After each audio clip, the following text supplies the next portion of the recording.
the National Guard has been sent in and now they're at risk, they send in Marines to protect the National Guard who are at risk because now there are a lot more federal things to be protected. Who's going to protect the Marines, though? Who's going to protect them? How deep are we going?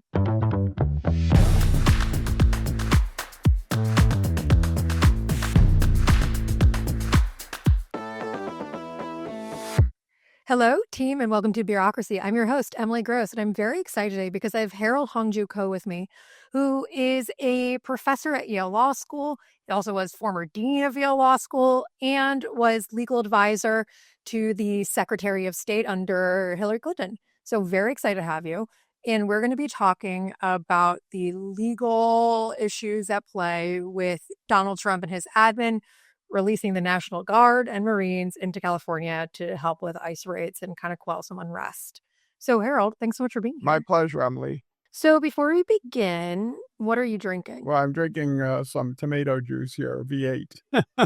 Nice. Much healthier than me. I have a Surfside iced tea vodka lemonade. And I just chose it because it's made by Stateside Vodka. And I was like, well, we're talking about kind of state rights at the moment. So it feels good. Cheers. Anyways, cheers. Cheers. So the question I always love to ask my guests is, why should we trust what you have to say? I have no reason to lie. And I want the truth to be out there because I think a lot of misinformation is being spread, particularly by the administration. And I think that many thoughtful people want to know the right answer. It's a little complicated. At Yale, our slogan is looks at veritas, which is light and truth. I'm a professor. My job for the last 40 years is helping people understand the truth. So if there's anything I say that you think is not trustworthy, just let me know. I tell a lot of jokes. Absolutely. No, the more jokes, the better. Okay. As we all deal with the crazy that's going on.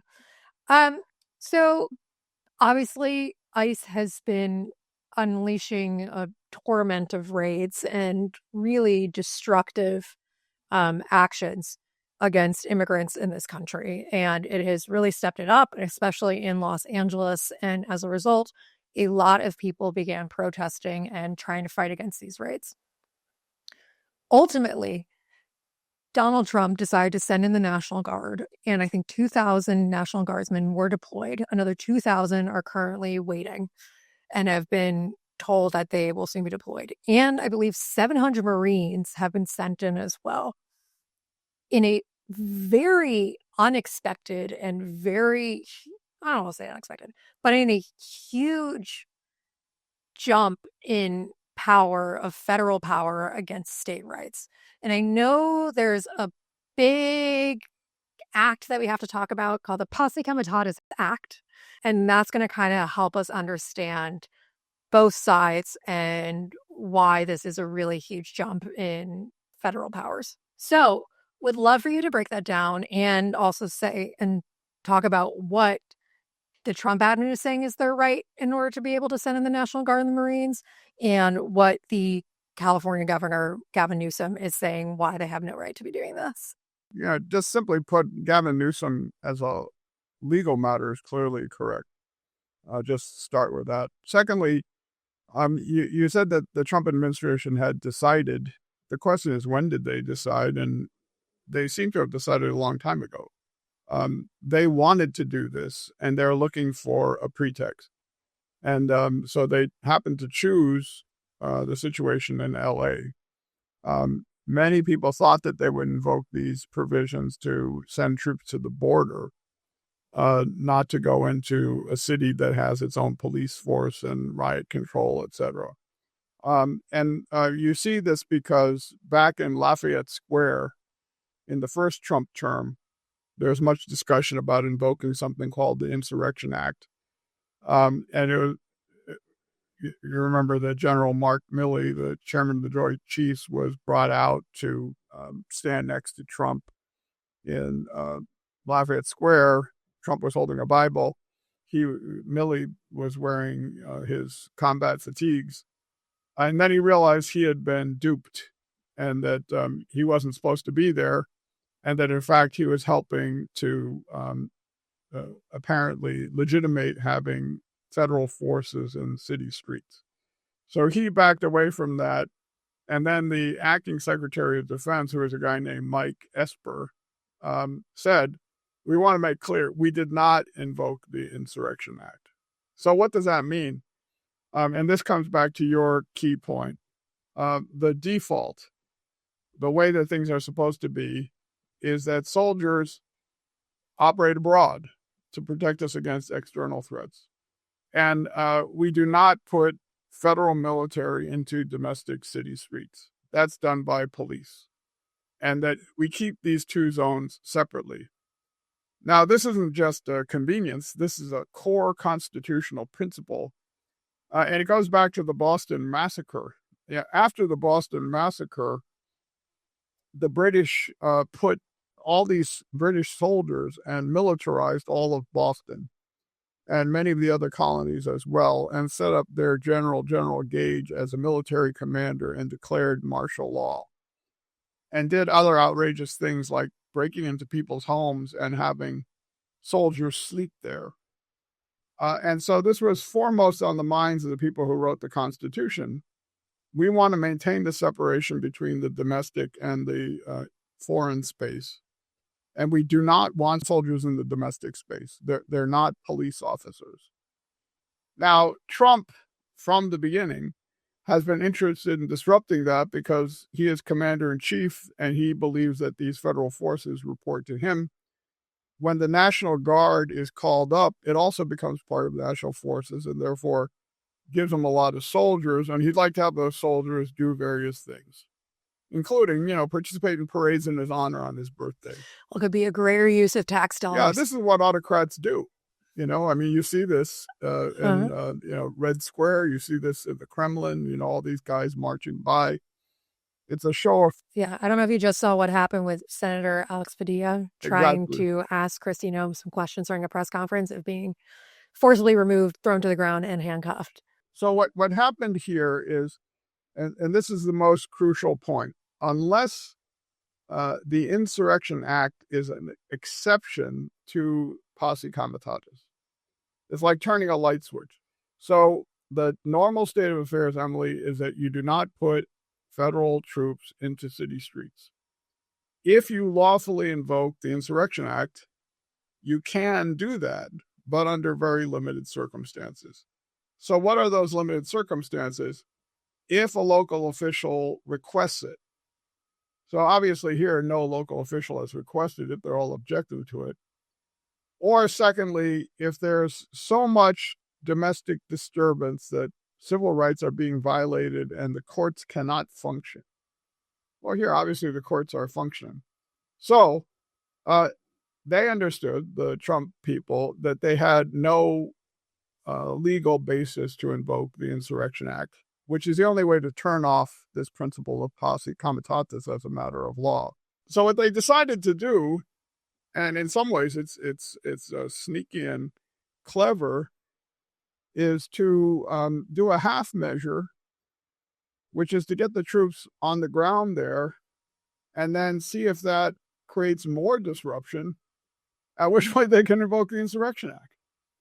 So make no mistake, I think this is a thoughtful plan with the ultimate goal of federalizing city streets and militarizing city streets. So what they did instead was they invoked this provision of law. It's called 10 U.S.C. 12046, just for your listeners. But it basically says that you can mobilize the National Guard if there's a danger of rebellion or failure to execute the laws. And even so, the National Guard are only supposed to do things like protect federal facilities from being damaged. And it says the order must issue through the governor. At a minimum, this means that before you do it, mobilize these forces, you have to let the governor know you're thinking about it, have the governor agree with you that there's a rebellion, or a risk of failure to execute the laws, and consent. So for Title 10, which is what they're using, they technically need to get confirmation from Gavin Newsom that it is a rebellion happening. It says, it doesn't say so explicitly. That's one reason they're trying to exploit this ambiguity in the law. It says the order must issue through the governor. So like if I were to say, I'm going to issue an order, but it's through Emily Gross, and then I issue the order and you say, I never even heard of it, and I never even consented to it, I clearly did not issue the order through Emily Gross, right? You were bypassed. So that's what happened initially, is Trump issued the order, bypassed the governor, and said he was going to get 2,000 National Guard there. Now, as you see from various press accounts, there was absolutely no preparation made. There's no food. Most of these poor National Guard people are sitting around. They don't have anything to eat. They don't have any place to sleep. And they're basically there for show. They're pawns being used by the administration. Meanwhile, Trump and his domestic advisor, Stephen Miller, are tweeting, there's an insurrection. There's an insurrection. So what is the insurrection that they're supposedly pointing to? And also, if Trump's tweeting it, then is that an official, statement? It's so confusing. Well, here's the cleanest way to put it, Emily. He's saying, because there's a danger to federal facilities, I must invoke this law and put National Guard out there. Well, as you recall, on January 6th, insurrectionists are attacking the Capitol, and governors are screaming for him to call the National Guard. He refuses to do so, right? So in the situation where there's a clear need, he doesn't do it. And in a situation where he's manufacturing something, he does do it. Now, Newsom's correct immediate answer was, this is purposefully inflammatory. That putting these federal forces there is going to be like throwing gasoline on the fire. And then Karen Bass, the mayor of Los Angeles, says, we can handle it, right? I mean, LAPD is a robust police force. They have riot gear. And also, almost all the protesting has been peaceful, which gets so blown out of proportion in media, right? It is a couple of blocks where things have gotten agitated, right? But for the most part, protesting has been peaceful. So this is the danger of social media and the age of social media. All you need is one guy to light a Waymo on fire, and then everybody runs around taking a picture of the Waymo with their phones, and then it's up on social media, and then whoever wants to not tell the truth says Los Angeles is burning, all the more reason to send in more troops. Well, then the next step is Pete Hegseth says, I'm sending in Marines. Now, yeah, there's nothing for the National Guard to do. There's even less for the Marines to do. But it's an even clearer violation of posse comitatus. Because, National Guard can be called up by the governor. And what they argue is the justification is they have to protect federal facilities. But what they really want to use them for is to engage in ICE raids. And, there's nothing about that. So you're protecting a federal facility by sending armed Marines in to pick up immigrants and arrest them. Who, by the way, are having to be trained at the moment in non-lethal combat. They have not received that training because they're designed to kill overseas. And they're having to be trained in non-lethal combat and in crowd control before being sent in. Which is exactly why we have a posse comitatus principle. That's not their job, And by the way, you don't need them. They're inflaming the situation. They're not trained for that situation. And it's all being done to provoke more and more response. And then they're hoping that their over response, where somebody like Padilla, makes people demonstrate more. And then they could say there's more of a incentive or more of a need for these kinds of federal forces. So Trump continues tweeting, but he has not gotten to the point of invoking the Insurrection Act. And so we're now in a situation where if it really was an insurrection, he should invoke the Insurrection Act. But the problem is the governor is clearly not requesting it. So the way that it's been escalated is that Newsom went from being bypassed to actually objecting and then actually taking Trump on and saying this is illegal and actually suing him for invading state sovereignty. And then every Democratic state governor wrote a letter saying we support Newsom. So now it's clearly the blue states against Trump. A final point on this, Emily, is can you imagine that Trump would put National Guard into Texas without talking to Governor Abbott? You know, but he'll do it for the blue states because he sees them as opponents. So in this sense, they are like Harvard University or these law firms that he's trying to punish or others. It's a retaliatory presidency that's picking out enemies and trying to punish them. It's very ironic, all their calls of saying that the justice system only works for one side. Well, there is a great irony in that they have a task force called Weaponization of Justice, and they're the ones who are weaponizing justice. Right. And so the National Guardsmen and soon to be Marines, because why not just add more to the firestorm and love wasting tax dollars, they're only allowed to guard federal buildings and also guard ICE agents, saying that they are trying to help them do their jobs and protect them and ability to do their jobs. And I was reading some of the technicalities, like if someone comes up to them and they detain them, they're physically not allowed to arrest them. They can only hold them and then give them to an actual police officer to arrest. Correct me if I'm wrong, but doesn't that seem like assisting in arrest and like helping arrest? Yeah, I mean, this is, as your audience who have been in the military, these are called rules of engagement. You don't go out into the field without telling them this is what you can do and this is what you can't do. Sometimes the rules of engagement are so intentionally complicated that in a passionate moment, somebody's not going to respect it. And, they do have a capacity to act in their own self-defense, right? And that's how you get into misunderstandings. Someone throws a Molotov cocktail and then they fire rubber bullets. And, this happens all the time in riot control situations overseas.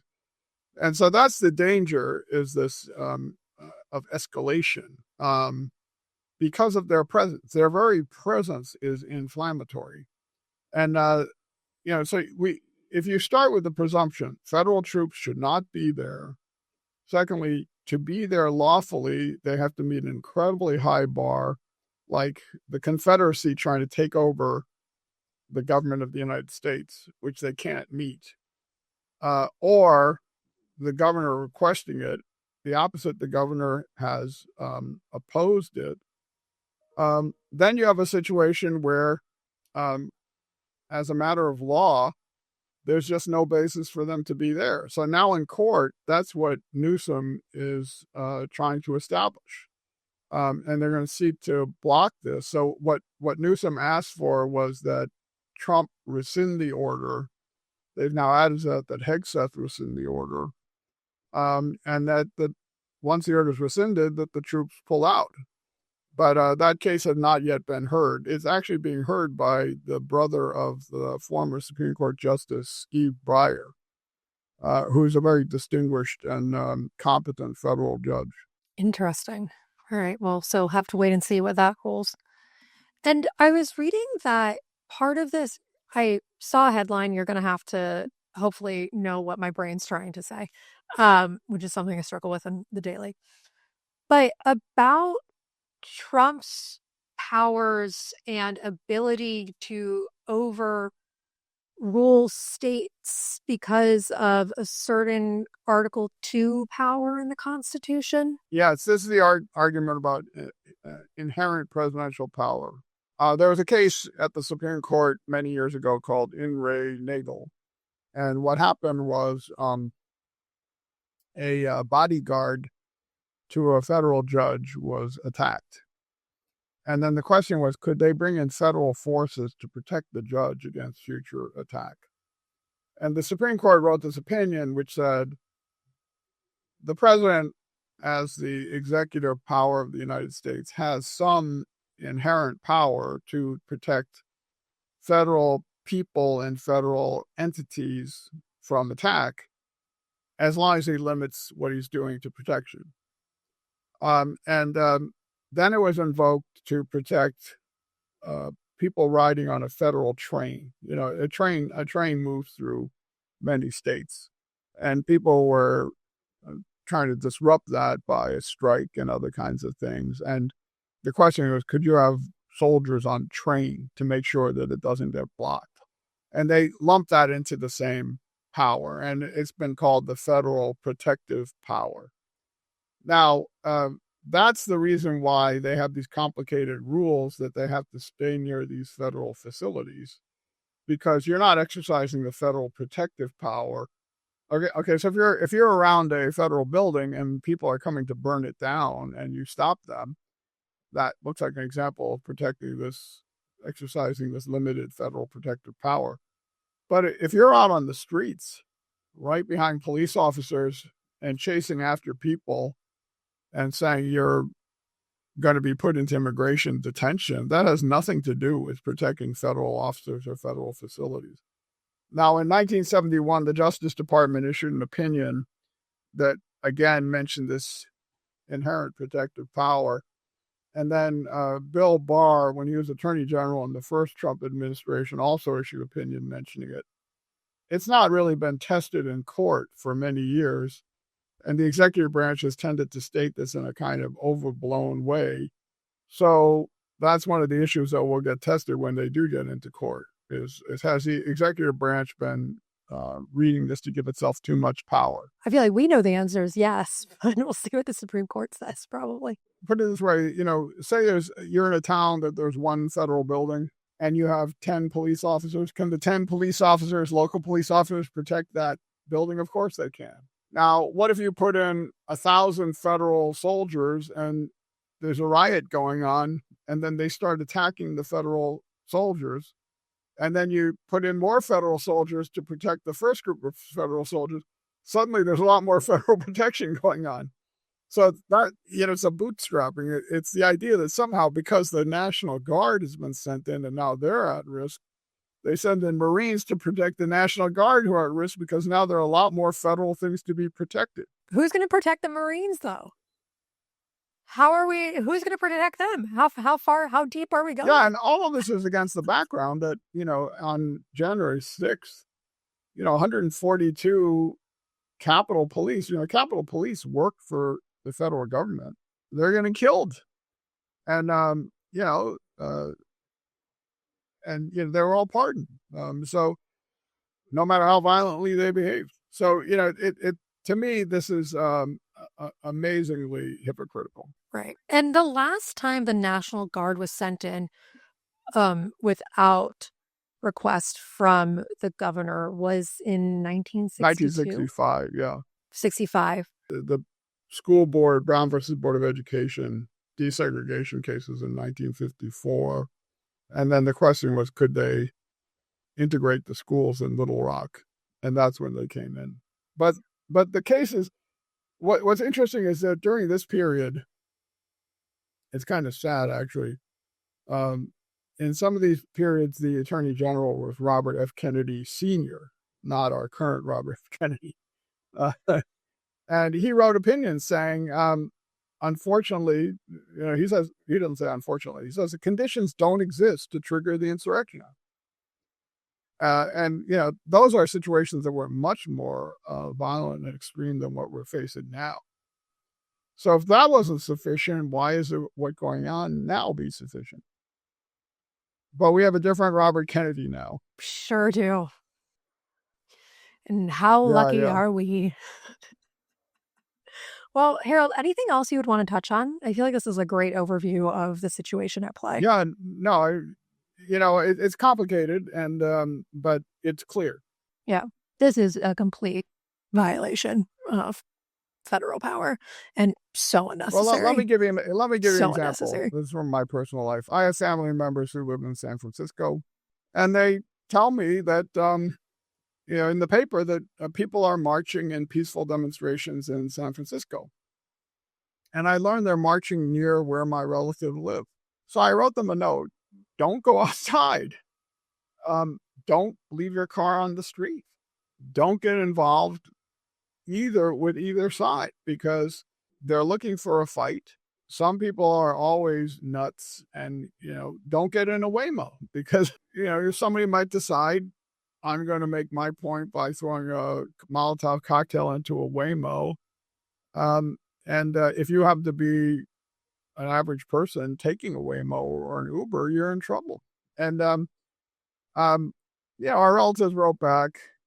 It's fairly quiet and peaceful for now, but we understand the point. It's a dangerous place, be in other parts of the city, because normally there's an effort to try to bring the level of uncertainty down.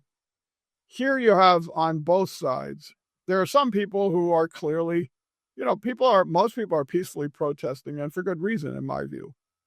But then there are some people who are inclined to try to take this to violence for whatever reason. And then there are people on the other side who are trying legitimately to suppress this. This is local police force. And then you have people behind them whose job has been to claim there's a threat to the federal government. I don't think most of the National Guard or Marines have any interest in being there at all. Yeah, the National Guard people have been called up. They have other things to do. They have jobs. And by the way, imagine if there was a wildfire somewhere, Emily, in California. That's a legitimate threat. You might need to call up the National Guard to go help out there. And where are they? They are all diverted to some place to make some point about Trump's power. Right. Basically diverted to stand outside and look pretty and scary. So pretty useless, if you ask me, besides just to prove a point. Well, Harold, this has been very helpful, and I really appreciate you making the time to do this today. Let me make one other point, because this might really bring it home. I'm a Korean American. When I was growing up, Korea was a dictatorship. And in the 70s, this ages me, I was there, and there was an assassination attempt on the dictator. And the next thing I knew, the streets were filled with soldiers, and there was a curfew, and everybody was carrying guns. And some of the kids who were there, college kids, were like ducking the curfew. But my father called me and he said, don't go out. You could get shot on the street. That's the kind of thing that happens in places like this when they militarize the domestic space. And then he said, by the way, did you hear what happened today? And I said, what? And he said, Richard Nixon resigned and Gerald Ford is president. And I said, are there any tanks in America? He said, no. I said, are there any guns? Are there any soldiers on the street? And he goes, no, this is America. He goes, this happens in places where there's no democracy. And then he said to me, he said, in America, if you're president, the troops obey you. In Korea, if the troops obey you, they call you president. He said, that's the difference. That's why we live in America. So we live under a rule of law. And we don't have soldiers in the streets. We don't have tanks in the streets. We don't have guns in the streets. And they could be transferring power from one person to another person, and they don't do it by military force. And, that's the difference. And that's why this is such a horrible spectacle to me, Yeah. Absolutely. Thank you for sharing. It's upsetting and traumatic on multiple different levels. I'm your host, Emily Grist. We'll be back next week with another episode of Bureaucracy. Thank you.